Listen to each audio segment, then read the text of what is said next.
일본 식당 아무데나 들어가도 절대 실패 안 한다는 소문 진짜일까요? 3개월간 일본 전역 200곳 넘는 식당을 돌아다닌 한 한국인 대식가의 충격적인 결론이 화제입니다. 800엔짜리 라멘집부터 200엔 우동집까지 그가 겪은 일본 외식업의 실체를 지금 바로 공개합니다. 2025년 1월 한국의 한묵방 유튜버가 도쿄 뒷골목 허름한 라멘집에 들어갔습니다. 구글 평점 3.2점, 리뷰는 겨우 5개. 한국이었다면 절대 안 들어갔을 곳이죠. 그런데 놀랍게도 면발의 식감, 육수의 깊이, 차슈의 부드러움 모두 완벽했다고 합니다. 이게 우연일까요? 아닙니다. 그는 3개월 동안 일본 전역을 돌며 무려 200군데가 넘는 식당을 방문했는데요. 결론은 충격적이었습니다. 200엔짜리 초저가 우동집 빼고는 단 한 곳도 실망한 적이 없었어요. 이 이야기가 한국 온라인 커뮤니티에 올라오자 댓글이 폭발했습니다. 저도 오사카에서 비슷한 경험했어요. 지도 보다가 귀찮아서 그냥 눈앞에 보이는 덮밥집 들어갔는데 진짜 맛있더라고요. 도쿄 여행 갔을 때 새벽 2시에 배고파서 역 앞 아무 이자카야 들어갔는데 한국 유명 맛집보다 나았습니다. 근데 여러분, 이게 정말 가능한 일일까요? 한국에서는 상상도 못할 일이잖아요. 블로그 리뷰 10개 읽고 인스타 사진 50장 확인하고 유튜브 먹방 3개 본 다음에야 식당 하나 결정하는 게 우리 현실인데 말이죠. 그래서 제가 직접 확인하기로 했습니다. 2025년 1월 일본 현지로 날아가서 일주일간 하루 5끼씩 먹으며 철저하게 검증해봤어요. 첫 번째 실험 대상은 도쿄 신주쿠 뒷골목의 이름 없는 카레집이었습니다. 구글 리뷰 0개, 외국인은 저 혼자 메뉴판은 일본어로만 되어 있었죠. 주문한 건 가장 기본인 포크 카레 650엔. 한국 돈으로 6,500원 정도입니다. 5분 만에 나온 카레를 한 입 떠먹는 순간 이해가 됐습니다. 카레류의 농도가 정확히 일정하고 돼지고기는 부드러우면서도 잡내가 전혀 없었어요. 밥의 찰기까지 완벽했죠. 이게 리뷰 하나 없는 동네 식당 수준이라니 솔직히 충격이었습니다. 두 번째는 오사카 남바의 회전초밥집. 한 접시에 110엔부터 시작하는 초저가 체인점이었는데요. 한국에서 이 가격이면 냉동 참치에 식초 범벅인 밥을 예상하잖아요. 그런데 실제로는 달랐습니다. 밥알의 온도는 체온과 비슷한 36도 정도로 유지되고 와사비의 양도 정확히 일정했어요. 심지어 110엔짜리 광어초밥도 비린내가 전혀 없더라고요. 세 번째 실험은 좀 더 극단적이었습니다. 교토역 지하 푸드코트, 그것도 가장 한산한 구석의 우동집. 메뉴판 사진은 색이 바래 있고 테이블은 낡았죠. 420엔짜리 기본 우동을 주문했습니다. 기대는 안 했어요. 그런데 나온 우동을 보는 순간 또 놀랐습니다. 면발이 살아있고 육수는 깔끔하면서도 감칠맛이 있었거든요. 물론 이 우동집이 특별히 맛있었던 건 아닙니다. 한국의 유명 우동 맛집과 비교하면 떨어지죠. 하지만 핵심은 이거예요. 420엔이라는 가격에 이 퀄리티가 보장된다는 거. 여기서 궁금증이 생겼습니다. 도대체 일본은 어떻게 이런 게 가능한 걸까요? 그래서 일본 최대 커뮤니티 5채널과 야후 재팬을 샅샅이 뒤져봤습니다. 그리고 발견한 일본인들의 댓글이 모든 걸 설명해줬어요. 야후 재팬 한 기사에 달린 댓글입니다. 우리는 매뉴얼의 나라입니다. 맛이 일정할 수밖에 없죠. 좋아요 23,000개. 또 다른 댓글은 이렇습니다. 한국 드라마 보면 주방에서 사장님이 막 휘젓고만 보고 하던데 우리는 그런 거 없어요. 모든 게 그램 단위로 정해져 있거든요. 좋아요 18,000개. 5채널의 한글도 인상적이었습니다. 맥도날드 감자튀김도 143도에서 정확히 2분 47초 튀기는 게 우리나라인데 동네 라멘집이 대충 만들 리가 없잖아요. 댓글 980개. 실제로 일본 외식업계는 2020년 이후 극심한 인력난을 겪으면서 조리 과정을 완전히 시스템화했습니다. 도쿄의 한 라멘 체인점 주방을 취재할 기회가 있었는데요. 충격적이었습니다. 육수 농도는 당도계로 측정하고 면 삶는 시간은 타이머로 초 단위로 관리하더라고요. 심지어 팔을 써는 두께까지 3mm로 정해져 있었습니다. 주방장이 바뀌어도 아르바이트생이 들어와도 맛이 똑같을 수밖에 없는 구조죠. 한 일본 요식업 컨설턴트는 이렇게 말했습니다. 2025년 현재 일본 프랜차이즈 식당의 95%는 조리 매뉴얼이 100페이지를 넘습니다. 파 써는 각도까지 사진으로 명시되어 있죠. 그런데 여기서 반전이 있습니다. 단순히 매뉴얼만으로는 설명이 안 되는 부분이 있거든요. 편의점 도시락을 한번 볼까요? 세븐일레븐의 550엔짜리 연어 도시락, 한국 돈으로 5,500원 정도입니다. 이 가격이면 한국 편의점에서는 그냥 평범한 도시락이죠. 그런데 일본은 다릅니다. 밥알의 수분 함량부터 다르거든요. 패키징 개봉 후 정확히 15초 안에 먹으면 밥이 따뜻한 상태로 유지되도록 설계되어 있어요. 연어는 노르웨이산 양식 연어를 사용하는데 지방 함량 18% 이상만 선별합니다. 심지어 밥과 반찬의 온도가 다르게 설계되어 있어서 전자레인지 없이도 적정 온도로 먹을 수 있죠. 이건 매뉴얼만으로는 불가능합니다. 일본인 특유의 장인 정신이 더해져야 하거든요. 오사카의 한 타코야키 노점 주인을 인터뷰했을 때가 기억납니다. 그는 45년째 같은 자리에서 타코야키를 굽고 있었어요. 문어는 아침 6시 시장에서 직접 고릅니다. 크기가 일정해야 익는 시간이 같거든요. 반죽 농도는 습도에 따라 매일 조절하고요. 45년 했지만 아직도 매일 배웁니다. 이 말을 듣는 순간 이해가 됐습니다. 일본 외식업의 힘은 매뉴얼과 장인 정신의 결합이었던 거죠. 그런데 여기서 더 놀라운 사실이 있습니다. 일본인들도 한국 식당 문화를 정확히 알고 있더라고요. 야후 재팬에 올라온 한일 식당 비교 기사의 댓글란이 뜨겁게 달아올랐습니다. 한국은 맛집이라고 소문난 곳도 바쁘면 갑자기 서비스가 엉망이 되는데 일본은 그랬다간 바로 망합니다. 좋아요 32,000개. 한국 식당은 사장님 컨디션에 따라 맛이 달라진다고 들었어요. 우리나라에서는 상상도 못할 일이죠. 좋아요 26,000개. 5채널의 한글은 더 직설적이었습니다. 한국 여행 갔을 때 유명하다는 국밥집 갔는데 사장님이 손님한테 소리 지르더라고요. 일본이었으면 다음날 문 닫았을 겁니다. 실제로 일본 외식업계는 손님 응대에서 절대 실수가 없습니다. 제가 일주일간 30곳이 넘는 식당을 다녔는데 단 한 번도 불친절한 서비스를 경험하지 못했어요. 심지어 새벽 2시 이자카야에서도 마찬가지였습니다. 술 취한 손님들로 난장판인 상황에서도 직원들은 정확한 존댓말과 미소를 유지하더라고요. 한 프랜차이즈 이자카야 매니저는 이렇게 설명했습니다. 저희 직원 교육 매뉴얼은 총 240페이지입니다. 인사하는 각도부터 손님이 자리에 앉기까지의 시간, 물 따르는 타이밍까지 모두 정해져 있죠. 실제로 그 매뉴얼을 보여줬는데 정말 놀라웠습니다. 손님이 입장하면 3초 이내에 이라샤이마세를 외친다. 고개 숙이는 각도는 30도, 메뉴판은 양손으로 건넨다 이런 식으로 모든 게 명시되어 있었어요. 그런데 여기서 중요한 포인트가 있습니다. 일본 식당이 무조건 한국보다 낫다는 게 아니에요. 각각의 장단점이 명확하거든요. 일본 식당의 최대 장점은 일관성입니다. 언제 가도 어디를 가도 일정 수준 이상이 보장되죠. 실패 확률이 거의 0%예요. 하지만 반대로 말하면 깜짝 놀랄 만큼 맛있는 곳도 드물다는 뜻입니다. 평균 70점은 보장되지만 95점짜리 감동은 찾기 어렵죠. 한국은 정반대입니다. 아무데나 들어가면 실패할 확률이 높아요. 하지만 제대로 된 맛집을 찾으면 일본에서는 절대 느낄 수 없는 그 화끈한 맛을 경험할 수 있죠. 야후 재팬의 한 댓글이 이걸 정확히 짚었습니다. 한국 식당은 도박입니다. 대신 당첨되면 대박이죠. 일본은 안전한 투자예요. 손해는 안 보지만 대박도 없고요. 좋아요 41,000개. 그렇다면 2025년 현재 일본 외식업계는 어떤 방향으로 가고 있을까요? 최신 트렌드를 살펴봤습니다. 첫 번째 트렌드는 저가 고급화입니다. 도쿄를 중심으로 1000엔 이하 식당들이 고급 식재료를 사용하기 시작했어요. 시부야의 한 500엔짜리 덮밥집은 홋카이도산 A5 등급 와규를 사용합니다. 물론 양은 적지만 퀄리티는 고급 야키니쿠집과 똑같죠. 이 식당 사장님 말이 인상적이었습니다. 가격은 낮춰도 퀄리티는 절대 타협 안 합니다. 그게 손님을 지키는 유일한 방법이거든요. 두 번째 트렌드는 완전 무인화입니다. 2025년 들어 도쿄 시내 식당의 30%가 주문부터 결제까지 완전 무인 시스템으로 전환했어요. 롯폰기의 한 라멘집은 직원이 단 한 명도 없습니다.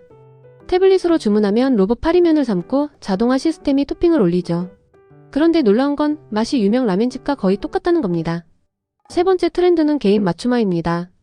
AI가 고객의 주문 패턴을 분석해서 메뉴를 추천하는 시스템이죠. 신주쿠의 한 칼의 체인점은 앱을 통해 손님의 취향을 학습합니다. 지난번에 매운 걸 주문하셨는데 절반을 남기셨네요. 오늘은 중간 맛을 추천드립니다. 이런 식이에요. 그런데 이런 변화 속에서도 절대 변하지 않는 게 하나 있습니다. 바로 위생입니다. 일본 식당의 위생 수준은 정말 다른 차원입니다. 제가 일주일간 30곳을 다녔는데 단 한 곳도 테이블이 끈적이거나 바닥이 더러운 곳이 없었어요. 심지어 200엔짜리 우동집도 마찬가지였습니다. 의자 밑까지 깨끗하고 화장실은 호텔 수준이었죠. 한 일본인 친구가 이런 말을 했습니다. 우리는 어릴 때부터 학교 급식실 청소를 직접 해요. 그래서 더러운 식당을 못 참는 거죠. 실제로 일본 초등학교는 학생들이 직접 급식실을 청소합니다. 테이블 닦는 방법부터 바닥 청소까지 체계적으로 교육받죠. 이게 성인이 되어서도 이어지는 겁니다. 도쿄도 보건소 자료를 보면 더 놀랍습니다. 2024년 식중독 발생 건수가 전년 대비 15% 감소했어요. 식당 수는 늘었는데 식중독은 줄어든 거죠. 이게 가능한 이유는 간단합니다. 위생 점검이 살인적으로 까다롭거든요. 한 라멘집 주방장이 들려준 이야기가 충격적이었습니다. 보건소 점검 때 냉장고 온도가 기준보다 0.5도 높았다는 이유로 경고받았어요. 한국 같으면 아무 문제 없을 온도인데 말이죠. 칼 소독 상태, 행주 교체 주기, 심지어 조리대 모서리에 먼지까지 체크한답니다. 한 번 적발되면 재점검까지 받아야 하고 두 번 적발되면 영업정지예요. 그래서 일본 식당 주인들은 위생에 미친 듯이 신경 씁니다. 손님이 없어도 30분마다 테이블을 닦고 하루 3번 화장실을 청소하죠. 오사카의 한 이자카야 사장님은 이렇게 말했습니다. 위생은 타협의 대상이 아닙니다. 한번 문제 생기면 30년 쌓은 신뢰가 하루아침에 무너지거든요. 근데 여기서 한국인 여행객들이 궁금해하는 게 있습니다. 일본 식당 정말 어디든 믿고 들어가도 될까요? 결론부터 말하면 95%는 안전합니다. 하지만 5%는 조심해야 해요. 피해야 할 첫 번째 유형은 관광지 바로 앞 식당입니다. 아사쿠사 센소지 앞 교토기온거리, 오사카 도톤보리 메인거리 이런 곳의 1층 식당은 80%가 관광객용이에요. 가격은 2배 이상 비싸고 맛은 평균 이하죠. 현지인은 절대 안 가는 곳입니다. 한 도쿄 현지인은 이렇게 말했습니다. 센소지 앞 식당은 일본인도 안 가요. 한 번 온 관광객 상대로 장사하니까 퀄리티 관리를 안 하죠. 실제로 제가 아사쿠사에서 실험해봤습니다. 센소지 정문 앞 덴푸라 식당 1800엔, 5분 거리 골목길 덴푸라 식당 850엔. 맛은 골목길이 훨씬 나았어요. 두 번째 피해야 할 유형은 한글 메뉴판이 메인인 식당입니다. 일본어 메뉴는 작고 한글 메뉴가 크게 붙어 있으면 100% 한국인 타겟 식당이에요. 시노쿠보가 대표적입니다. 진짜 일본 라멘이라고 한글로 크게 써놨는데 정작 일본인 손님은 한 명도 없죠. 가격은 비싸고 양은 적고 맛은 그저 그래요. 세 번째는 역 구내 저가 체인점입니다. 200엔에서 300엔대 우동, 소바 파는 곳 말이에요. 여기는 맛을 기대하면 안 됩니다. 면은 삶아놓은 지 한참 지났고 국물은 화학조미료 맛이 강하죠. 배만 채우는 곳이지 맛집은 절대 아니에요. 그럼 어디로 가야 할까요? 제가 일주일간 찾아낸 꿀팁을 알려드릴게요. 첫 번째, 현지인들이 줄 서 있는 곳입니다. 특히 점심시간 12시에서 1시 사이 회사원들이 줄 서 있으면 무조건 맛집이에요. 도쿄 신바시의 한 정식집 12시 30분에 가니까 회사원 20명이 줄 서 있더라고요. 15분 기다려서 먹었는데 650엔에 이 정도 퀄리티면 정말 혜자였습니다. 두 번째, 구글맵에서 일본어 리뷰가 많은 곳입니다. 한국어, 영어 리뷰가 많으면 관광객용이고 일본어 리뷰가 압도적으로 많으면 현지인 맛집이죠. 교토의 한 오코노미야키 집이 그랬어요. 리뷰 850개 중 780개가 일본어였습니다. 들어가 보니 손님도 90%가 일본인이었고 맛도 정말 훌륭했어요. 세 번째, 역에서 5분 이상 걸어야 하는 곳입니다. 역 바로 앞은 비싸고 조금만 걸어가면 가성비 좋은 맛집들이 즐비하거든요. 오사카 남바에서 5분 걸어간 골목의 야키토리 집 한 꼬치에 120엔인데 맛은 유명점과 똑같았습니다. 맥주 한 잔에 꼬치 10개 먹어도 2000엔이 안 나왔어요. 네 번째, 타베로그 점수 3.3 이상입니다. 타베로그는 일본 최대 맛집 평가 사이트인데요. 3.3만 넘어도 웬만큼 맛있고 3.5 이상이면 진짜 맛집이에요. 도쿄 이케부쿠로의 한 스시집 타베로그 3.62점. 점심 특선 1200엔인데 신선도와 맛이 3만엔짜리 오마카세 수준이었습니다. 다섯 번째, 미슐랭 빅구르망 선정 식당입니다. 빅구르망은 가성비 좋은 맛집을 선정하는 건데요. 대부분 2000엔 이하로 훌륭한 식사가 가능해요. 교토의 한 라멘집이 빅구르망에 선정됐는데 850엔에 이 정도 퀄리티면 정말 미쳤다 싶었습니다. 육수 깊이가 예술이었어요. 그런데 일본 식당 문화에서 한국인이 꼭 알아야 할 게 하나 더 있습니다. 바로 암묵적인 룰이죠. 첫 번째 룰, 물은 셀프입니다.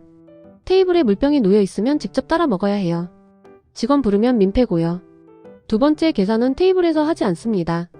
식사 끝나면 계산대로 가서 계산해야 해요. 테이블에서 카드 내밀면 안 받습니다. 세 번째, 큰 소리로 떠들면 안 됩니다. 한국처럼 왁자지껄한 분위기를 좋아하지 않아요. 조용히 식사하는 게 기본 매너죠. 네 번째, 음식 남기지 않기입니다. 일본에서 음식 남기는 건 정말 실례예요. 특히 라멘은 국물까지 다 마셔야 합니다. 다섯 번째, 팁은 절대 금지입니다. 팁 주면 오히려 당황하고 쫓아와서 돌려주기도 해요. 서비스는 당연한 거지 돈 받을 일이 아니라는 게 일본 문화죠. 한 오사카 이자카야에서 한국인 단체 관광객들이 큰 소리로 떠들었다가 주변 일본인 손님들이 다 나가버린 적이 있다고 합니다. 사장님이 조용히 해달라고 부탁했는데 그것도 모르고 계속 떠들었대요. 결국 그 식당 다음날부터 한국인 단체 예약을 받지 않기로 했답니다. 한국인 전체의 이미지가 나빠지는 거죠. 이런 문화 차이를 이해하고 존중하는 게 정말 중요합니다. 우리가 일본 식당에서 좋은 대접을 받으려면 말이에요. 그런데 최근 재미있는 변화가 하나 생겼습니다. 일본 식당들이 한국 손님을 엄청 좋아하기 시작했어요. 2024년 한국인 일본 여행객이 700만 명을 넘어섰습니다. 도쿄, 오사카, 후쿠오카 식당들의 매출에서 한국인이 차지하는 비중이 30%를 넘었다고 해요. 한 교토 식당 사장님은 이렇게 말했습니다. 한국 손님들은 음식 사진을 많이 찍고 SNS에 올려줘요. 그게 최고의 홍보가 되죠. 중국 관광객보다 훨씬 고마운 손님들입니다. 실제로 인스타그램에서 일본 맛집 검색하면 한국어 게시물이 일본어보다 많을 정도예요. 한국인들이 일본 식당 홍보를 해주는 셈이죠. 그래서 요즘 일본 식당들이 한국인 맞춤 서비스를 시작했습니다. 한글 메뉴판은 기본이고 한국어 할 수 있는 직원을 뽑는 곳도 늘었어요. 도쿄 하라주쿠의 한 팬케이크 집은 아예 한국인 직원을 정규직으로 채용했습니다. 한국 손님이 전체의 60%라서 필수라고 하더라고요. 오사카 도톤보리의 타코야키 집은 한국어 안내 방송까지 나옵니다. 주문하신 타코야키 나왔습니다. 이렇게요. 처음엔 어색했는데 요즘은 익숙해졌대요. 근데 여기서 중요한 게 있습니다. 한국인이 많다고 해서 무조건 좋은 식당은 아니라는 거예요. 시노쿠보처럼 한국인만 타겟으로 하는 곳은 오히려 피해야 합니다. 진짜 좋은 식당은 일본인도 많고 한국인도 적당히 있는 곳이죠. 그 비율이 일본인 70%, 외국인 30% 정도면 딱 좋습니다. 현지인 맛집이면서도 외국인 응대에 익숙한 곳이거든요. 제가 찾은 최고의 식당이 그랬어요. 교토의 한카츠동 집인데 손님 10명 중 7명은 일본인, 3명은 외국인이었습니다. 가격도 합리적이고 맛도 훌륭했죠. 그럼 이제 핵심 질문입니다. 일본 식당 정말 아무데나 들어가도 될까요? 제 대답은 거의 그렇다입니다. 관광지 바로 앞 한글 메뉴만 있는 곳, 역 구내 초저가 체인점만 피하면 90% 이상은 만족할 겁니다. 한국에서는 상상도 못할 일이죠. 블로그 10개 읽고 유튜브 5개 보고 인스타 사진 50장 확인해야 식당 하나 정하는데 말이에요. 일본은 그냥 걷다가 배고프면 눈앞에 보이는 식당 들어가도 됩니다. 실패 확률이 정말 낮거든요. 물론 95점짜리 감동은 어렵습니다. 하지만 70점은 거의 보장되죠. 여행에서 식당 고민하는 시간을 줄이고 관광에 더 집중할 수 있다는 게 큰 장점이에요. 한 가지 팁을 더 드리면 점심시간을 활용하세요. 일본 식당들은 점심 특선이 정말 혜자입니다. 저녁에 3,000엔 하는 스시가 점심엔 1,200엔이에요. 똑같은 재료, 똑같은 셰프인데 가격이 절반 이하죠. 도쿠레 한 스시집, 저녁 오마카세는 15,000엔인데 점심 특선은 2,800엔입니다. 네타는 조금 줄지만 퀄리티는 똑같아요. 오사카 고급 야키니쿠 집도 마찬가지예요. 저녁엔 1인 8,000엔인데 점심 정식은 1,800엔. 고기양은 적지만 에이오 와규는 똑같이 나옵니다. 교토 가이세키 요리집도 저녁엔 2만엔 넘는데 점심 미니 코스는 5,000엔이에요. 정말 혜자 아닙니까? 그래서 제 추천은 이겁니다. 점심은 고급 식당 특선으로 저녁은 동네 이자카야에서 가볍게. 이렇게 하면 하루 식비 5,000엔으로도 충분히 만족스러운 식사가 가능해요. 자, 그럼 정리해볼까요? 일본 식당이 실패 확률이 낮은 이유는 3가지입니다. 첫째, 철저한 매뉴얼화입니다. 조리 과정이 완전히 시스템화되어 있어서 누가 만들어도 같은 맛이 나죠. 둘째, 장인 정신입니다. 매뉴얼만으론 부족해요. 일본인 특유의 디테일에 대한 집착이 더해져야 합니다. 셋째, 위생과 서비스입니다. 까다로운 위생 기준과 친절한 서비스가 기본으로 깔려 있어요. 이 3가지가 합쳐져서 일본 외식업의 높은 평준화를 만들어낸 겁니다. 하지만 이게 무조건 좋은 건 아닙니다.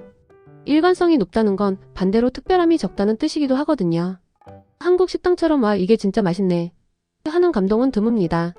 대신 적당히 괜찮네 하는 안정감은 확실하죠. 어떤 게 더 좋은지는 취향 차이입니다. 안정을 원하면 일본, 모험을 원하면 한국. 이렇게 생각하면 돼요. 제 개인적인 생각은 이렇습니다. 여행할 땐 일본 스타일이 낫고 일상에선 한국 스타일이 나아요. 여행에서는 식당 고민에 시간 쓰기 싫잖아요. 아무데나 들어가도 기본은 하니까 편하죠.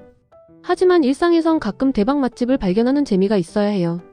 그래서 일본 여행 갈 때는 식당 고민 덜하고 한국에선 블로그 열심히 찾는 게 답인 것 같습니다. 마지막으로 한 가지 더 말씀드리고 싶은 게 있어요. 일본 식당 문화를 무조건 찬양할 필요는 없다는 거예요. 분명히 배울 점이 많습니다. 위생관리, 서비스 매뉴얼, 조리 시스템화 같은 거요. 하지만 한국 식당만의 장점도 있거든요.